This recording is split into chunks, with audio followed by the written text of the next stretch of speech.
No fundo, este museu é um grande centro de interpretação da arte rupestre do Coa, por isso se chama Museu do Coa. São 25 mil anos de arte e arqueologia que nesta zona, mercê também de um relativo afastamento em que se manteve até há pouco tempo, permitiu que se conservassem relativamente bem.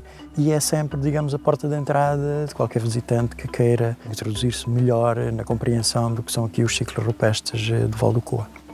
A tipologia de museu está normalmente associada a centros urbanos. E aquele era o caso quase à antítese, ou seja, é um sítio onde não existe construção, não existe praticamente sinais de ocupação humana, a não ser a nidificação da paisagem, chamamos-lhe assim, e portanto foi isso que orientou o desenvolvimento do projeto e o conceito.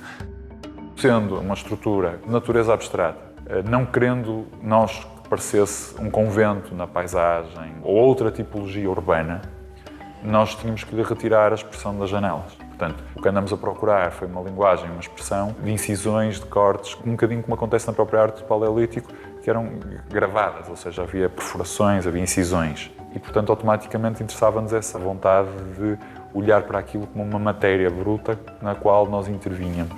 Depois a forma surge, diria, quase naturalmente, ou seja, havia 2 vales e um terceiro que era o Vale do Rio Douro. E quando se vê a topografia, ele realmente encaixa numa espécie de triângulo. E, portanto, nesse sentido, a forma foi sendo um cristalizar de um processo de pensamento, de um processo de análise, de um processo de descoberta.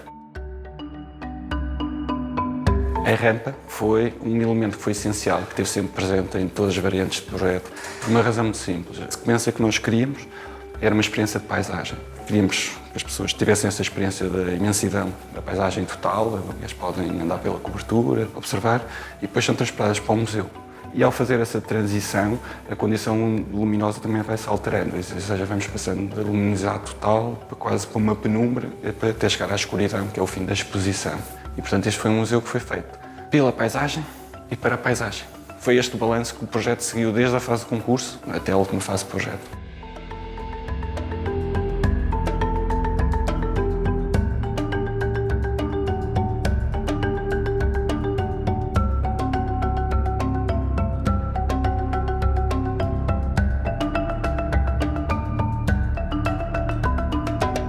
Há no Douro betão na paisagem, isso também nos interessava como tema. E depois, dessa ideia de mostrar o xisto com o betão, acabou por se buscar 2 componentes. Extraímos as texturas das superfícies das pedreiras e também colecionamos várias cores. Portanto, num certo sentido, ele vai buscar algum contexto. Foi privilegiado não um edifício em altura, que iria com certeza colidir muito mais com a paisagem e o enquadramento, uma vez que ele está completamente isolado neste sítio, e tornou-se pela própria arquitetura em si, a própria conceptualização do museu e o museu propriamente dito, uma obra emblemática nesta região. As pessoas apropriam-se do edifício, utilizam o edifício para além do seu limite funcional imediato e transformam naquilo que a gente queria, como se fosse um mirador, como se fosse aqueles miradores que existem tanto na paisagem, associados a uma capela, etc. Aquilo conseguiu ganhar essa dimensão, que era isso que nós pretendíamos.